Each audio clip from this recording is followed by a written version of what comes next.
தைராய்டுங்கிற சுரப்பியை பற்றியும் அந்த சுரப்பியிலேருந்து வர்ற ஹார்மோன் அதனுடைய ஃபங்க்ஷன்ஸ் என்ன, அந்த ஃபங்க்ஷன்ஸில் மாற்றங்கள், அதாவது அதிகமாக சுரக்கிறது குறைவாக சுரக்கிறது அந்த மாதிரி என்ன ஆகலாம், மற்றும் அந்த தைராய்டு சுரப்பியில் எந்த மாதிரியான கட்டிகள் வரலாம், அந்த கட்டிகளுக்கு என்ன ட்ரீட்மெண்ட், இவை அனைத்தையும் இந்த பார்க்க போகிறோம். இப்போ தைராய்டு அப்படிங்கிறது உங்களுடைய கழுத்தின் முன்பகுதியில் இருக்க ஒரு பட்டர்ஃப்ளை ஷேப்ட் ஆர்கன், மூச்சு பாதை அருகில் உள்ள ஒரு ஆர்கன். தைராக்சின் அப்படிங்கிற ஒரு ஹார்மோனை சுரக்குது. இந்த ஹார்மோன் நம்மளுடைய உடலுக்கு ரொம்ப இன்றியமையாதது, அதாவது அது இல்லை அப்படின்னா நம்ம உயிர் வாழ்றதே கடினம். இப்போ அந்த ஹார்மோன் எதுக்கெல்லாம் நம்மளுடைய மூளையோட செயல்பாடு, மெட்டபாலிசம் அதாவது செரிக்கிறது, குடலுடைய செயல்பாடு, பெண்களுக்கு இந்த மென்சஸ் மாதப்போக்கு மற்றும் தைராய்டுல மாற்றங்கள் ஏற்படும் போது குழந்தையின்மை, ஃபெர்டிலிட்டி ப்ராப்ளம்ஸ் வரலாம். இந்த தைராக்சின் ஹார்மோன் வந்து அதனுடைய பிளட் லெவல்ஸ் அதை பொறுத்து குறைவா சில பேருக்கு சுரக்கலாம், அதிகமா சில பேருக்கு சுரக்கலாம். தைராய்டு சுரப்பியுடைய செயல்பாட்டுல வர்ற மாற்றங்கள். தைராய்டு சுரப்பில நான் சொல்ற மாதிரி இந்த ரெண்டு விதமா வரலாம். ஒன்னு செயல்பாட்டுல மாற்றம் வரலாம், அது வந்து ஃபங்க்ஷன்ஸ் அதுல மாற்றம் வர்றது, அதாவது அதிகமா சுரக்கலாம் குறைவா சுரக்கலாம். ரெண்டாவது அதுல கட்டி மாதிரி வரலாம்.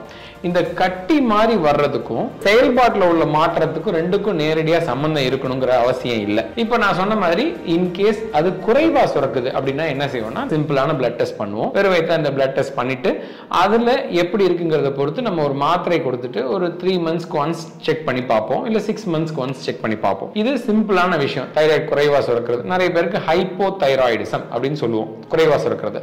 இந்த ஹைப்போதைராய்டிசம்க்கு சிம்பிளான ஒரே ஒரு டேப்லெட் போட்டா போதும். ரெண்டாவது வகை ஒன்னு இருக்கு, அது வந்து தைராய்டு காரணமே இல்லாமல், இல்ல என்ன காரணம்னு கண்டுபிடிக்க முடியாம தேவையே இல்லாம அதிகமா சுரக்கும். இப்போ அந்த ஹைப்போதைராய்டிசம் நான் சொன்னேன்ல, அவங்களுக்கு ஹைப்போதைராய்டிசம் குறைவா சுரக்கிறவங்களுக்கு உடல் பருமன் அதிகமாகும், ஒரு சோர்வாவே இருப்பாங்க, இரவு தூக்கம் கொஞ்சம் தேவையோட அதிகமா இருக்கும். இதுக்கு ஆப்போசிட்டா ஹைப்பர் தைராய்டிசம் அதிகமா சுரக்கிறது அவங்களுக்கு என்னென்ன இருக்கும் அப்படின்னா அவங்க ஒரு படபடபடனே இருப்பாங்க, நம்ம இருதய துடிப்பு நமக்கே கேட்கிற மாதிரி இருக்கும், ஒல்லி ஆயிட்டே போவாங்க. இவை அனைத்தும் இந்த ஹைப்பர் தைராய்டிசம். திரும்ப திரும்ப அவங்களுக்கு டயரியா மாதிரி, வயிற்றுப்போக்கு மாதிரி போகலாம். மாத போக்கு தொந்தரவுகள் போத் ஹைப்பர் தைராய்டிசம்லயும் வரும், ஹைப்போ தைராய்டிசம்லயும் வரும், அது மாறி மாறி வரும். ஹைப்பர் தைராய்டிசம் அப்படின்னு இருக்கவங்களுக்கு நாம அதை ட்ரீட் பண்றது கடினம். சில பேருக்கு ஹைப்போ தைராய்டிசம் அதாவது குறைவா சுரக்குதுன்னா அது ஒரு கஷ்டமான விஷயம் கிடையாது. எவ்வளவு உடம்புல சுரக்குதோ அதுக்கு போக பாக்கி தேவைப்படுற தைராய்டின் ஹார்மோன் மட்டும் காலையில ஒரு மாத்திரையா போட்டுட்டு 3 அல்லது 6 மாசத்துக்கு ஒரு தடவை டெஸ்ட் பண்ணிட்டா போதும். ஹைப்பர்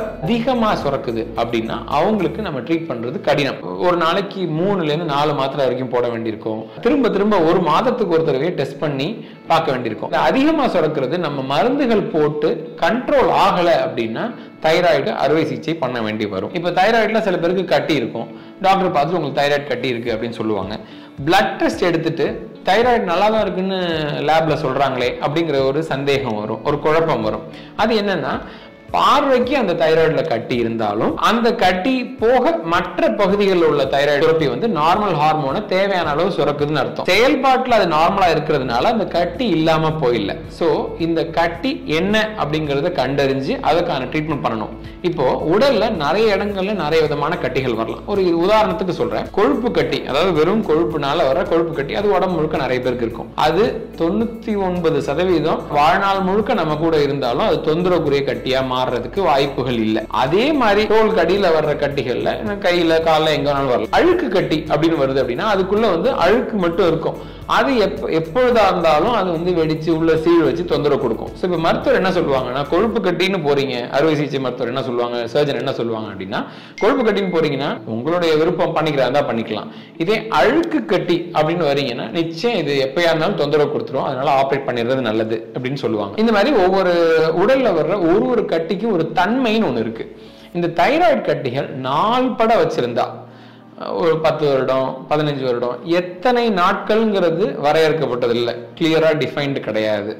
இந்த நிறைய நாட்கள் உடம்புல வச்சிருந்தா அதுல தொந்தரவுக்குரிய கட்டியா மாறுறதுக்கு வாய்ப்புகள் உண்டு.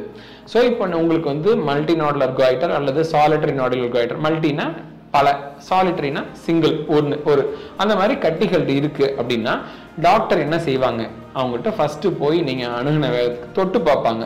தைராய்டு மட்டும் வீங்கியிருக்கா, நெறிக்கட்டிகள் ஏதேனும் பக்கத்திலேயே வீங்கியிருக்கா, அது சைட்ல எல்லாம் தொட்டு பார்ப்பாங்க, அதை பார்ப்பாங்க. Clinical examination. இதுக்கு அடுத்தது இன்னும் கொஞ்சம் இன்ஃபர்மேஷன் கிடைக்கணும். எப்படி அதுக்கு கழுத்துக்கான அல்ட்ராசவுண்ட் ஸ்கேன் ஒண்ணுதான் இருக்கா, மல்டிபிள் இருக்கா, ரெண்டு பக்கம் லோப்லி இன்வால்வ் இருக்கா, இல்ல இந்த எக்ஸ்ட்ரா இன்ஃபர்மேஷன் கிடைக்கும். மூன்றாவதா உள்ளது FNAC. FNACங்கிறது ஒரு ஊசி குத்தி டெஸ்ட் எடுக்கிறது. அந்த ஊசி உள்ள போயிட்டு வெளில வரும்போது அந்த ஊசி முனையில உள்ள செல்களை மைக்ரோஸ்கோப்ல வச்சு பார்க்கும்போது இன்னும் கிளாரிட்டியா அது என்ன விதமான கட்டி அப்படிங்கிறது தெரிய வரும். 3 விதமான இன்ஃபர்மேஷன், டாக்டர் தொட்டு பார்க்கறது, ஸ்கேன் எடுக்கிறது, அது இல்லாம ஊசி குத்தி எடுக்கிறது. இந்த 3 இன்ஃபர்மேஷனையும் சேர்த்து நம்ம அந்த கட்டிக்கு என்ன ட்ரீட்மெண்ட் பண்ணணும் அப்படிங்கறத டாக்டர்ஸ் முடிவெடுப்பாங்க. இன்கேஸ் இந்த மாத்திரை மருந்துகளுக்கு அது கேட்கல அப்படின்னா அறுவை சிகிச்சை தேவைப்படலாம். அது ஒரு பக்கம் தைராய்டு மட்டும் இன்வால்வ் ஆயிருக்கா இல்ல ரெண்டு பக்கம் இன்வால்வ் ஆயிருக்கா அப்படிங்கறத கண்டுபிடிப்பாங்க. ஒரு பக்கம் மட்டும் தான் இன்வால்வ் ஆயிருக்கு அப்படின்னா அந்த ஒரு பாதி தைராய்டு கிளாண்டை மட்டும் ஆப்ரேட் பண்ணி எடுக்க வேண்டி வரும். இதே மாதிரி ரெண்டு பக்கம் இன்வால்வ் ஆயிருக்கு அப்படின்னா முழு தைராய்டு ஹார்மோனையும் எடுக்க வேண்டி வரும். இது